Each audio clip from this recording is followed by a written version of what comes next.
কিছু মানুষ এমন হয় যারা বিনা কারণে অশান্তি খুব পছন্দ করে, যারা ভাবে যে এই সংসারে আমরা ব্যাগড়া দিয়ে বসলে হয়তো পরের বাড়ির মেয়েটা নিজের মতো করে সংসার সামলাতে পারবে না। তবে তারা এটা বুঝতে পারে না যে তাদের এই ধারণাটা সম্পূর্ণ ভুল। যে রাধে সে চুলও বাঁধে। সময়ের সাথে সাথে পরের বাড়ি থেকে আসা মেয়েটিও একদিন সংসারের সমস্ত দায়ভার কাঁধে নিয়ে নিজের সংসার নিজে চালাতে পারে, নিজের ছেলেকেও মানুষ করতে পারে, সেই সাথে চারিদিক একা হাতে ম্যানেজ করতে পারে। একটা সময়ের পর সেটা তার কাছে একদম জল ভাতের মতো হয়ে যায়, তাই নয় কি? আসলে কিছু কিছু দুর্ব্যবহার আমাদের মতো সাধারণ মেয়েদেরকে একা হাতে স্বাবলম্বী হতে শেখায়, একা হাতে দশভুজা হতে শেখায়।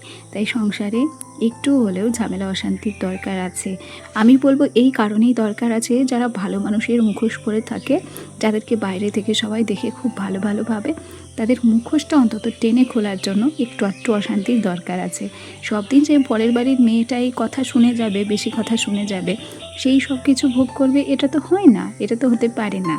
আচ্ছা, অনেক গল্প অনেক কথা হবে তোমাদের সঙ্গে, তার আগে চলো নিজের পরিচয়টা দিয়ে নিই। নমস্কার, কেমন আছো সবাই? আশা করছি সবাই ভালো আছো। তবে আমরা খুব একটা ভালো নেই গো। কারণ কি, আমি তো রেগুলার এমনিতেও অ্যাক্টিভ থাকতে পারি না, আর তার উপরে আমার দিদা শাশুড়িকে তো নিয়ে এসেছিলাম। এ কদিন আমরা বেশ ভালো ছিলাম। তবে গতকালকে হঠাৎ তার ভীষণ শরীর খারাপ হয়। গতকাল সকাল থেকে রাত পর্যন্ত আমরা হসপিটালে ছোটাছুটি করেছি। সকালটা বেশ ভালোই শুরু হয়েছিল, তবে শেষে গিয়ে যে এমন হবে আমরা কখনো বুঝতে পারিনি। ভালো মানুষ ঘুম থেকে উঠে মুখ ধুয়েছে, ব্রাশ করেছে, আমি চা করতে যাব সেই সময় না সে চেঁচামেচি শুরু করেছিল। তার প্রচণ্ড পেটে যন্ত্রণা হচ্ছিল, যেটা কমতেই চাইছিল না। সবার প্রথম তাকে সকাল 8টায় নিয়ে গিয়েছিলাম নাজিরপুর হসপিটালে নেওয়ার পর কিছুটা সময় তার ব্যথাটা একটু কমেছিল, ফের তার আবার শরীর খারাপ শুরু হয়। সেখান থেকে আমরা নিয়ে গিয়েছিলাম তেহট্ট হসপিটালে। গতকালকে সারাটা দিন শুধুমাত্র আমাদের হসপিটালের চক্কর কাটতে কাটতেই গেছে। সেই সাথে ছিল আমার ছোট্ট ছেলেটা, ওকে রেখে গিয়েছিলাম বেতাইতে আমার বাবার বাড়িতে। এক প্রকার গতকালকে ভীষণ আমাদের হয়রানি হতে হয়েছে। এখানে তার জন্য আগের দিনের ব্লগটাই তোমাদের সঙ্গে শেয়ার করছি। এমনিতেই তো সময়ের অভাবে আমি এডিটিং করতে পারি না, তার উপরে যাও বা একটু একটু এডিটিং করি, একটা না একটা বিপদ হঠাৎ করে আমার সামনে চলেই আসে। আমি জানি না আর কতদিন তোমাদের সঙ্গে এইভাবে আমি ব্লগ শেয়ার করতে পারবো। যত সম্ভব নিজের ছেলের দিকে তাকিয়ে হয়তো আমার এই ইচ্ছেটাও অপূর্ণ রয়ে যাবে, আমাকে হয়তো এখান থেকেও বিরতি নিতে হবে। এখন জানি না যে কি হবে, সমস্তটাই সময় এবং পরিস্থিতি বলবে। যাই হোক, সকাল সকালই ব্লগটা শুরু করেছিলাম। আজকে উঠেছিলাম অনেক আগে, আকাশে তখন চাঁদ দেখা যাচ্ছিল। সকালে উঠে ঘরদোর ঝাড় দিয়ে নিয়েছিলাম, আর তারপর বাসি জামাটা চেঞ্জ করে চলে এসেছিলাম রান্নাঘরে। গ্যাসটাকে না আজকে খুব ভালোভাবে সাবান দিয়ে পরিষ্কার করেছি। মাঝে মধ্যে গ্যাসটাকে এইভাবে সাবান দিয়ে পরিষ্কার করতে হয়, নাহলে গ্যাসটা না তেল চিটচিটে পড়ে থাকে। আর এইভাবে একবার সাবান সার্ফ দিয়ে মেজে ধুয়ে পরিষ্কার করে দেখবে গ্যাসটা নতুনের মতো লাগে।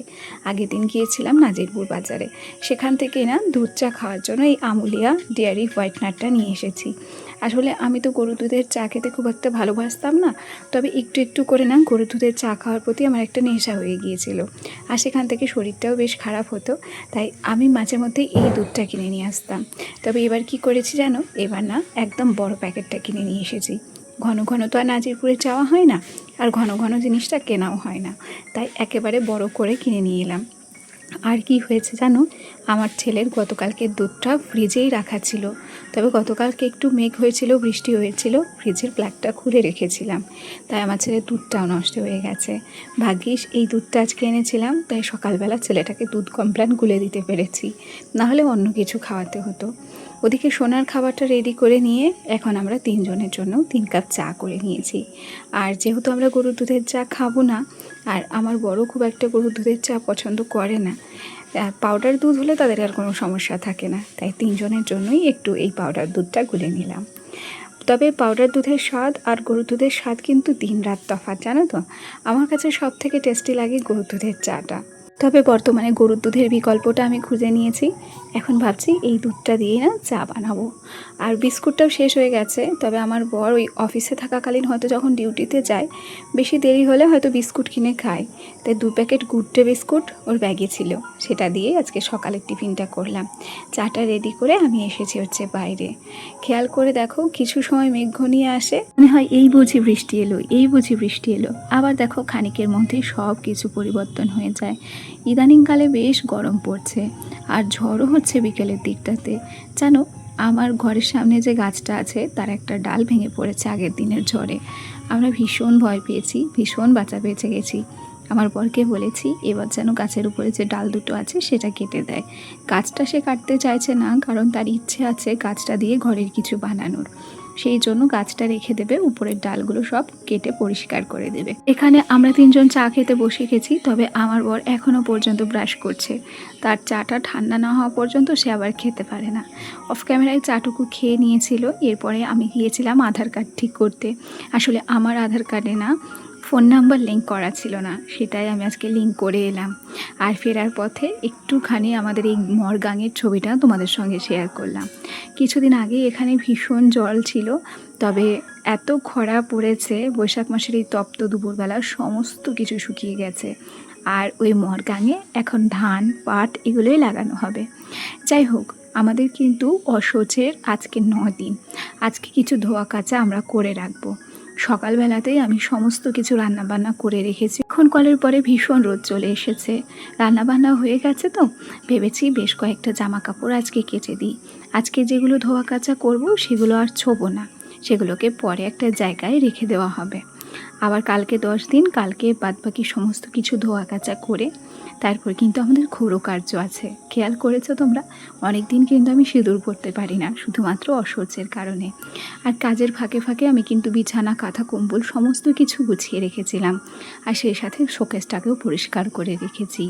আর এদিকে আকাশের দিকটাতে তাকিয়ে দেখেছো, একটা সাইডে মেঘ করেছে আর একটা সাইড পুরো আকাশ পরিষ্কার। আকাশও যে কী খেলা খেলে আমাদের সঙ্গে সেটা আমরা নিজেরাও জানি না। বেশ খানিকক্ষণ পরে ফিরে এলাম জামা কাপড় ভেজানোর পর। এখন ভাবছি এগুলোকে বেশ ভালো করে ব্রাশ দিয়ে ডলে নেব। জামা কাপড় খুঁজে খুঁজে কাচলে হাতে ব্যথা হয়, অনেকের হয়, আমারও সেরকম হয়। তাই আমি বেশিরভাগ জামা কাপড়গুলো ব্রাশ দিয়ে ঘষে ঘষে পরিষ্কার করি। আর ধোয়া কাচার যে খাটনি সেটা কমাতে আমি আগে থেকেই বিভিন্ন রকম জায়গায় জল ভরে রাখি, তাতে আমাকে বারবার কল চাপতে হয় না। একটার পর একটা সমস্ত জামা কাপড় আমি প্রত্যেকটা বালতিতে করে ধুয়ে পরিষ্কার করে নিই। এতে করে না কাজ করতে আমার সুবিধে হয়। এভাবে একবার ধোয়া কাচা করে দেখো, ভালো লাগবে যারা হাতে কাজ করো আমার মতো। আর যারা মোটরে কাজ করো তাদের তো কষ্ট অনেক কম হয়, সেটাও আমি জানি। আচ্ছা, আজকের ব্লগটা চলো তাহলে এখানেই শেষ করছি। আগামীকাল আবার দেখা হবে। সবাই ভালো থেকো।